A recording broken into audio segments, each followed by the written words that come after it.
మెట్రోను అడ్డుకున్నట్టు రుజువు చేస్తారా? రేవంత్ రెడ్డి తెలంగాణకు సీఎం కావడం రాష్ట్ర ప్రజల దురదృష్టం. సీఎం రేవంత్ స్థాయిని మరిచి విమర్శలట మండిపడ్డ కేంద్ర మంత్రి కిషన్ రెడ్డి. కిషన్ రెడ్డి గారిది గమ్మత్తు ఉంటుంది విషయం తీసుకున్నట్టయితే. కిషన్ రెడ్డి గారు మన దగ్గర ఎంపీ చేసి కేంద్ర మంత్రి అయినారు.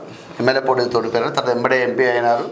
అప్పుడు సహాయ మంత్రి కాకుండా కేంద్ర మంత్రి సహాయ మంత్రి ఉండే. ఇప్పుడు డైరెక్ట్ కేంద్ర మంత్రి అవ్వడం జరిగింది. అయితే ఏదేమైనా కిషన్ రెడ్డి గారు తెలంగాణకు 10 సంవత్సరాల లోపల కేసీఆర్ మీ దగ్గర ఉండే.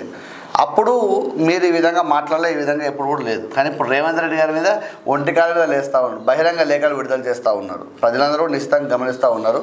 ఏదేమైనా సరే మీరు ఇప్పుడు ఎట్లుండాలంటే మనం కొట్లాడినా బయట వచ్చినప్పుడు మనం కలిసి ఉండాలి.